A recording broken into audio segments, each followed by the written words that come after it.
Le JT vous est présenté par Alliance. Alliance, Frédéric Le Temps, 1 avenue Raoul Laurent à Saint-Dizier. Alliance, avec vous de A à Z.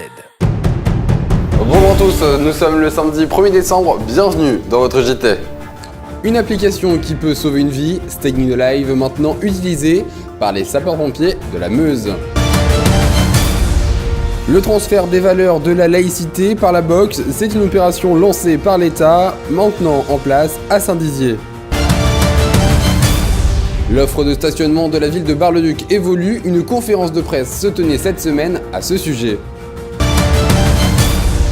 L'orchestre Tanzas était cette semaine à Saint-Dizier, un moment musical qui n'a pas manqué à l'œil de nos caméras.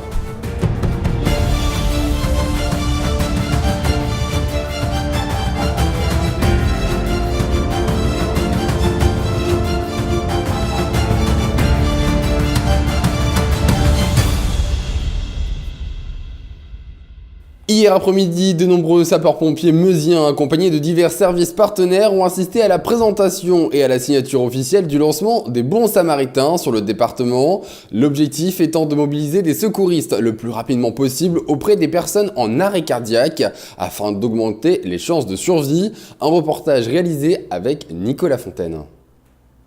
Et donc on va déclencher ici. Vous ne le savez peut-être pas, mais votre smartphone peut sauver une vie.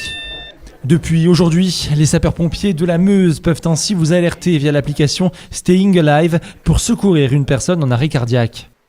Et c'est ce vendredi que la convention entre le service départemental d'incendie et de secours de la Meuse et le Fonds pour le développement du Bon Samaritain a été signée en présence notamment du président du conseil d'administration Jean-Louis Canova et le directeur départemental, le colonel Yves Gavel. Merci pour votre intervention. Merci vraiment. Vous savez que lorsque quelqu'un est victime d'un arrêt cardiaque, il doit être pris en charge très rapidement par des gestes secouristes adaptés, un massage cardiaque tout simplement, pour voir ses chances de survie augmenter. Le but de cette application, le Bon Samaritain, c'est d'augmenter les chances de se faire rencontrer à un moment donné une victime et un secouriste. Voilà. Au lieu d'avoir un secouriste qui se trouve à quelques mètres de la victime qui fait son malaise, on est en capacité d'aller le chercher à 100, 150 ou 200 mètres. Voilà. Et donc on augmente les chances d'une meilleure prise en charge et donc on augmente les chances de survie de la victime. Du côté du centre opérationnel des sapeurs-pompiers, le principe est simple. Dès qu'un appel de détresse est reçu mettant en cause une personne en situation d'arrêt cardio-respiratoire, une ambulance est donc déclenchée provenant d'un centre de secours le plus proche. Mais désormais, un bon samaritain est également appelé via l'application Staying Alive à condition de se trouver dans un périmètre de 500 mètres. L'idée pour ce nouvel outil numérique est de réaliser un massage cardiaque précoce et augmenter ainsi de 10% chaque minute la chance de sauver la victime. Chaque année, 50 000 personnes décèdent d'un arrêt cardiaque et c'est grâce à de nombreuses formations et à la prise en charge rapide que ce nombre peut espérer baisser. Lundi se tenait une première expérimentation d'une formation au sein du club de boxe de Saint-Dizier 52 à propos des valeurs de la laïcité. Mise en place par l'État, ce dispositif se veut cohésif et pédagogique. Un reportage d'Audrey Thézan. Le respect et la laïcité sont des valeurs chères au sport et particulièrement à la boxe. Lundi dernier, la sous-préfecture de la Haute-Marne a choisi le club de boxe du Verbois de Saint-Dizier pour dispenser une formation sur la laïcité au sein de la République. Il faut toujours rappeler ce qu'est la loi dans ce domaine. Et je pense que c'est important, même s'ils le font déjà à l'école, rappeler les valeurs de la République dans le cadre du sport. Ça montre aussi que le respect, ça se passe tout au long de la journée, tous les jours et quotidiennement. Donc c'est pour ça qu'on a vraiment insisté. Et c'est vrai que rencontrer les enfants dans le contexte d'une activité sportive, ça change un petit peu. Ils sont des fois peut-être un peu plus dissipés que dans une salle de classe, mais voilà, ils ont bien participé et c'est important parce que voilà, ils ont pu apprendre avec des mots simples ce qu'est la laïcité et pouvoir échanger sur ce sujet et surtout mettre en place derrière le respect pour tous. Les plus petits et les plus grands ont pu échanger avec les formateurs sur divers sujets comme bien sûr la laïcité, mais aussi le respect, l'école ou encore l'étymologie et la langue française. Les jeunes, quand ils ont entre 8 et 9, 10 ans, c'est important de leur apprendre, de leur faire savoir ce que c'est que les valeurs de la République ainsi que la laïcité. Donc ils grandissent avec et que de façon à ce que ça se passe bien. Parce qu'il y a des jeunes, à l'heure d'aujourd'hui, lorsqu'ils font le sport, je pense que il côtoie beaucoup de monde de différents horizons et on apprend avec le vivre ensemble. Avant, on est un club du Verbois, on n'avait que les gens du Verbois. Aujourd'hui, on a les gens de tous les villages d'à côté, Marnaval, Ligny-en-Barrois, Vassy, les gens du centre-ville qui viennent. Et ils s'intègrent très bien au club avec les jeunes du club, ça se passe très bien, c'est un vivre ensemble, voilà. Et c'est important de mettre les règles des valeurs de la République ainsi que la laïcité. Le dispositif a recueilli un franc succès avec des élèves d'un soir très intéressés par les sujets de la République. La ville de Bar-le-Duc a fait évoluer son offre de stationnement. Désormais, c'est une entreprise extérieure qui réalise les missions de contrôle sur les 1400 places payantes que compte l'agglomération. Un sujet de Nicolas Fontaine et Lisa Lamorlette.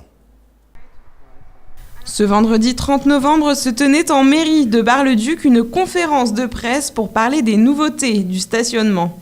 En effet, désormais, la municipalité fait appel à une entreprise privée pour s'en charger. Les amendes sont remplacées par des forfaits post-stationnement. Il existe sur la ville basse de Bar-le-Duc plus de 1400 places de stationnement. D'accord. Bon, dont 358 places sont payantes. Okay. Donc il y a plus de 1000 places gratuites à proximité du centre-ville. En 5 minutes, on parvient sans aucune difficulté à garer sa voiture et à venir en ville. Bon. Sur les 358 places de stationnement payant, en théorie, rien ne change. Rien ne change dans la mesure où les gens antérieurement devaient payer. Mais comme le contrôle était relativement allégé, les gens avaient pris l'habitude de ne pas payer. Et seuls 20% de la population assumait sa charge normale. Bon. Ce qui avait pour effet surtout de garder les voitures en plein milieu de l'espace public et d'empêcher les nouveaux arrivants de s'arrêter. Bon. Aujourd'hui, ce qui va changer, c'est simplement que les gens vont être contrôlés de manière régulière et pour les personnes qui n'assumeront pas, ils seront sanctionnés. Ce processus a été mis en place en collaboration avec la police municipale de Bar-le-Duc qui avait en charge le stationnement. Les policiers pourront évidemment continuer à mettre des amendes en cas de stationnement gênant ou interdit. Petite nouveauté aussi, chaque personne pourra bénéficier d'une demi-heure gratuite par jour en signalant son numéro de plaque d'immatriculation sur l'horodateur. Et le 28 novembre, l'orchestre d'Anzas était présent au sein du conservatoire à rayonnement intercommunal Jean Vienner de Saint-Dizier. Un rendez-vous offert à tous et qui valait le détour avec comme thème Picture for Orchestra, un sujet réalisé par Julien Carré et Audrey Tézan. Ce mercredi 28 novembre, dans le conservatoire de musique de Saint-Dizier, l'orchestre d'Anzas s'est préparé pour le concert joué le soir même.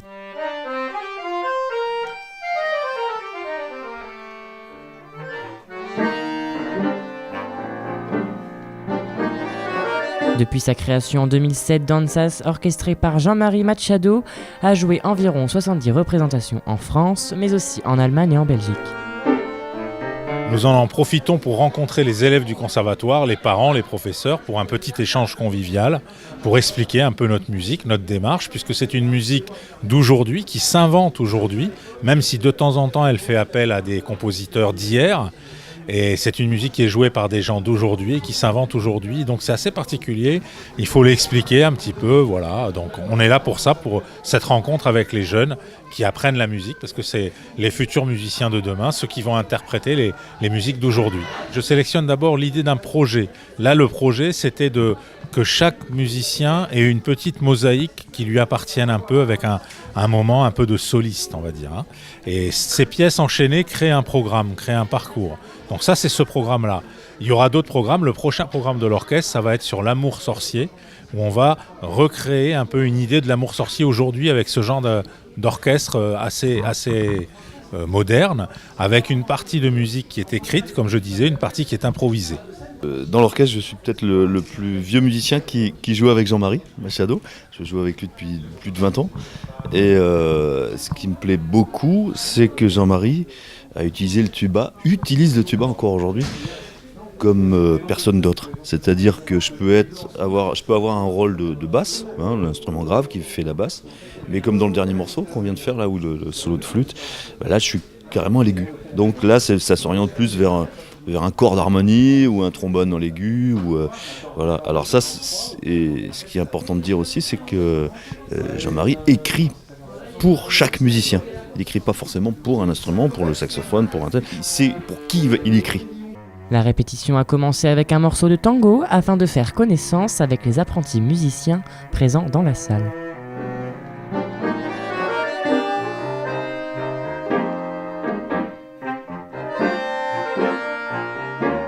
Au cours de l'échange entre les enfants, c'est assez pédagogique.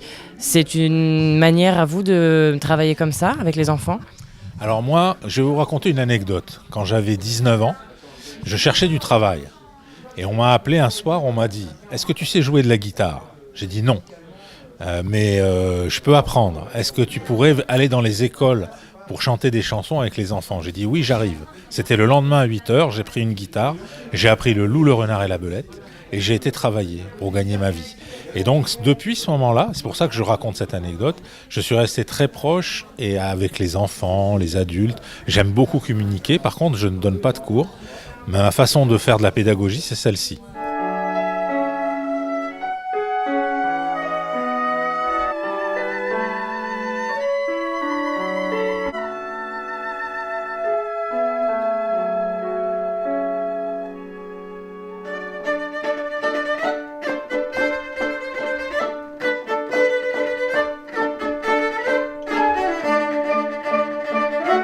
Pour le directeur du conservatoire, le choix de cet orchestre était une évidence. Danzas, c'est un groupe qui est constitué de musiciens d'horizons et de styles différents. Il y a des musiciens classiques, il y a des musiciens de jazz. L'idée de les réunir, c'est pas moi qui les ai réunis, le groupe existe. C'était dans le cadre des mercredis du conservatoire. Les mercredis, c'est 5 concerts et chaque concert a un univers particulier. Et l'idée, c'était de montrer aujourd'hui un ensemble qui travaille et produit de la musique improvisée, mais pas que, et de la musique écrite aussi, avec un compositeur qui est lui-même dans l'orchestre au piano, et dans un ensemble avec quand même relativement conséquent, parce que c'est pas ni un quartet ni un trio, ils sont quand même assez nombreux sur scène, et c'est un vrai orchestre. Voilà, c'est pas un quatuor, c'est pas un quintet, c'est un vrai orchestre qui joue de la musique improvisée, mais écrite aussi, tout à fait écrite, avec des musiciens de styles et d'univers différents. Mais c'est ce qui est le propre du compositeur d'ailleurs, c'est que lui-même voyage dans des univers différents. En fait, le concert d'aujourd'hui fait partie des 5 concerts des mercredis qui chacune ont une thématique différente. Ce fut une répétition tout autant joyeuse que sérieuse.